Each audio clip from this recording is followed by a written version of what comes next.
bersamamu.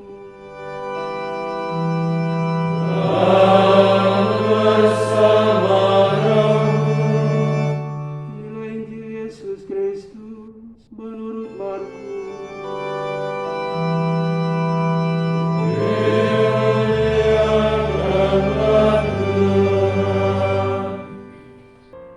Pada suatu hari, Yesus berangkat meneruskan perjalanannya.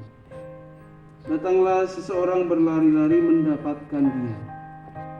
Dan sambil berlutut di hadapannya, ia bertanya, "Guru yang baik, apa yang harus aku lakukan untuk memperoleh hidup yang kekal?" Jawab Yesus kepadanya, "Mengapa engkau katakan aku baik? Tak seorang pun yang baik selain Allah. Engkau tentu mengetahui perintah-perintah ini. Jangan membunuh, jangan berzina, jangan mencuri, jangan memberi kesaksian palsu, dan jangan menipu orang. Hormatilah ayahmu dan ibumu." Lalu kata orang itu kepada Yesus, "Guru, semuanya itu telah aku turuti sejak masa mudaku." Tetapi Yesus memandang dia dan mengasihinya, lalu berkata kepadanya, "Hanya satu lagi kekuranganmu. Pergilah, jualah apa yang kau miliki, dan berikanlah itu kepada orang-orang miskin. Maka engkau akan beroleh harta di surga. Kemudian datanglah kemari, dan ikutilah aku."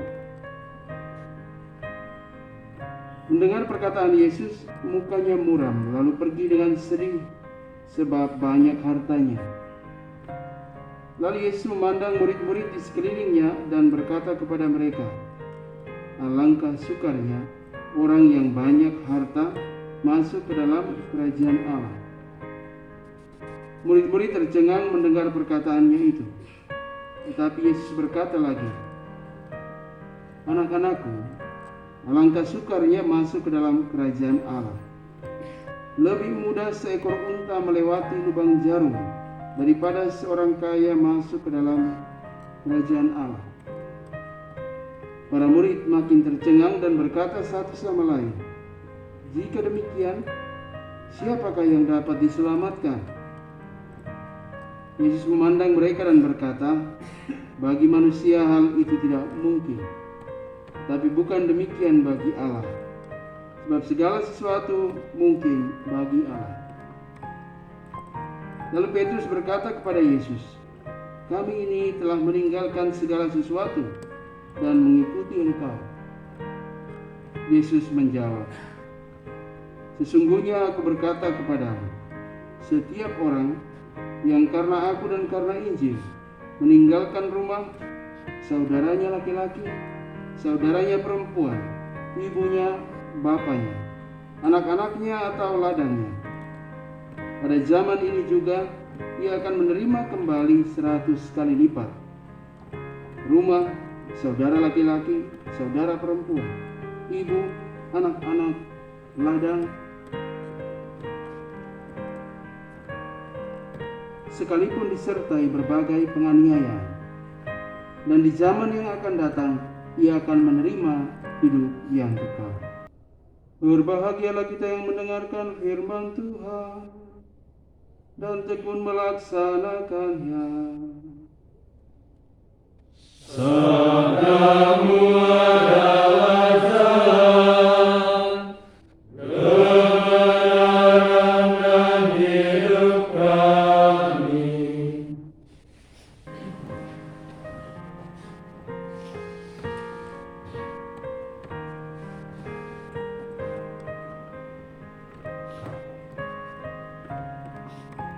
Khawatir para frater, bruder, ibu bapak saudara-saudari, sekali lagi selamat pagi untuk kita semua. Sabda hari ini mengundang kita sekalian untuk merenungkan bahwa keselamatan kekal itu adalah anugerah pemberian dari Allah. Keselamatan kekal itu bukan usaha manusia. Dan Yesus menuntun kita untuk masuk dalam pengalaman ini dengan kisah Injil yang baru saja kita dengar. Dikisahkan tadi bahwa seseorang datang kepada Yesus dengan satu kerinduan, dengan satu cita-cita, dengan satu impian untuk masuk mengalami kehidupan kekal. Dia datang berlari-lari mendapatkan dia dan bertanya, "Guru yang baik, apa yang harus aku lakukan untuk memperoleh hidup yang kekal?" Yang mesti kita garis bawah di sini adalah kata-katanya sendiri. Apa yang harus aku lakukan? Dia datang dengan satu kerinduan bahwa hidup kekal itu adalah buah atau usaha atau pekerjaan yang harus dia lakukan. Dan dia datang dengan satu pemahaman bahwa hidup kekal itu dicapai dengan mentaati semua hukum Taurat. Yesus katakan, apa yang kau baca? Apa yang kau ketahui dari sana? Dan Yesus menyebut semua hukum Taurat tadi, jangan membunuh, jangan berzina, jangan mencuri, jangan bersaksi dusta, dan lain-lain. Dia katakan, Guru, semuanya itu sudah aku taati, sudah aku lakukan sejak masa muda. Dan Yesus mendorong dia sedikit dalam lagi, hanya satu kekurangan. Pergilah dan jualah segala milikmu dan ikutlah. Dia datang dengan satu konsep, dengan satu pemahaman bahwa hidup kekal itu adalah pertama usaha dan perbuatannya sendiri. Tetapi Yesus memiliki konsep hidup kekal yang berbeda. Bahwa hidup kekal itu adalah anugerah Allah. Bahwa hidup kekal itu adalah pemberian dari Allah. Hidup kekal itu pertama-tama bukan usaha manusia, tapi hidup kekal itu adalah belas kasih, rahmat, anugerah yang diberikan oleh Tuhan kepada manusia. Dan yang dituntut dari Tuhan adalah agar si kaya tadi memiliki sikap lepas bebas, menjual, menyerahkan apa yang menjadi harta kekayaan. Yesus mau membimbing dia supaya dia, meskipun dia memiliki harta yang banyak, tetapi dia mesti harus memiliki sikap hati yang menyerahkan sepenuhnya pada kehendak dan penyelenggaraan Allah. Dan ini yang sulit bagi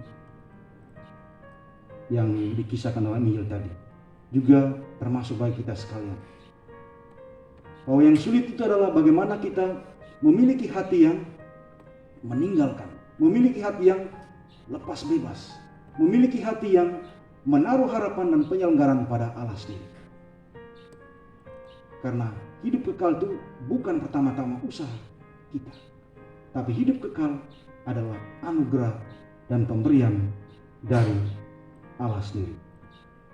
Ibu bapak saudara-saudari yang terkasih dalam Kristus. Dan untuk tiba pada pemahaman bahwa hidup kekal itu adalah anugerah atau pemberian dari Allah sendiri, kita mesti memiliki kebijaksanaan. Seperti yang dikisahkan dalam bacaan pertama tadi. Kebijaksanaan atau hokmah itu adalah cita-cita atau dambaan dari semua orang. Dan semua orang memiliki harapan dan cita-cita untuk hidup dalam kebijaksanaan. Dan kebijaksanaan yang paling pertama dan utama adalah Allah sendiri. Menambatkan hidup dan menempatkan hidup di bawah sabda Allah sendiri. Dalam bacaan kedua tadi kita dengar bahwa sabda Allah lebih tajam dari pedang permata dua. Dan sabda Allah itu membuka apapun yang tersembunyi di hadapan kita. Di hadapan Dia kita semua ini terbuka. Dan kita diminta untuk memiliki kebijaksanaan ini, untuk menamatkan seluruh hidup kita pada hidup dan sabda Allah sendiri. Dan Injil hari ini mengajak kita sekalian agar dalam seluruh ziarah misioner kemuridan kita sehari-hari, kita belajar untuk memiliki sikap yang lepas bebas. Pada bagian akhir dari Injil tadi, murid-murid lain mereka kaget. Kalau begitu siapakah yang masuk? Siapakah yang akan diselamatkan? Yesus katakan bagi manusia itu tidak mungkin, tetapi bagi Allah selalu mudah. Karena seluruh anugerah, seluruh pemberian itu datang pertama-tama karena rahmat gratis dari Allah sendiri. Bukan pertama-tama usaha dan jeripaya hidup kita. Kadang-kadang juga dalam doa permohonan ketika seseorang meninggal, kita doa semoga seluruh amal baiknya mendapat ganjaran. Bahwa hidup kekal, perbuatan kita itu, hidup kekal itu bukan sesuatu yang berhak kita terima karena perbuatan-perbuatan kita. Tapi hidup kekal itu adalah pertama-tama anugerah Tuhan, pemberian dari Allah. Yang dibutuhkan dari kita adalah sikap lepas bebas. Sikap dalam Injil hari ini menjual semua yang kita miliki.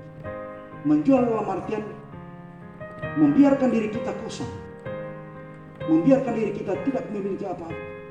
Membiarkan diri kita sepenuhnya tergantung pada kehendak dan kebaikan Allah sendiri. Tidak mengandalkan diri kita pada kekuatan diri kita sendiri.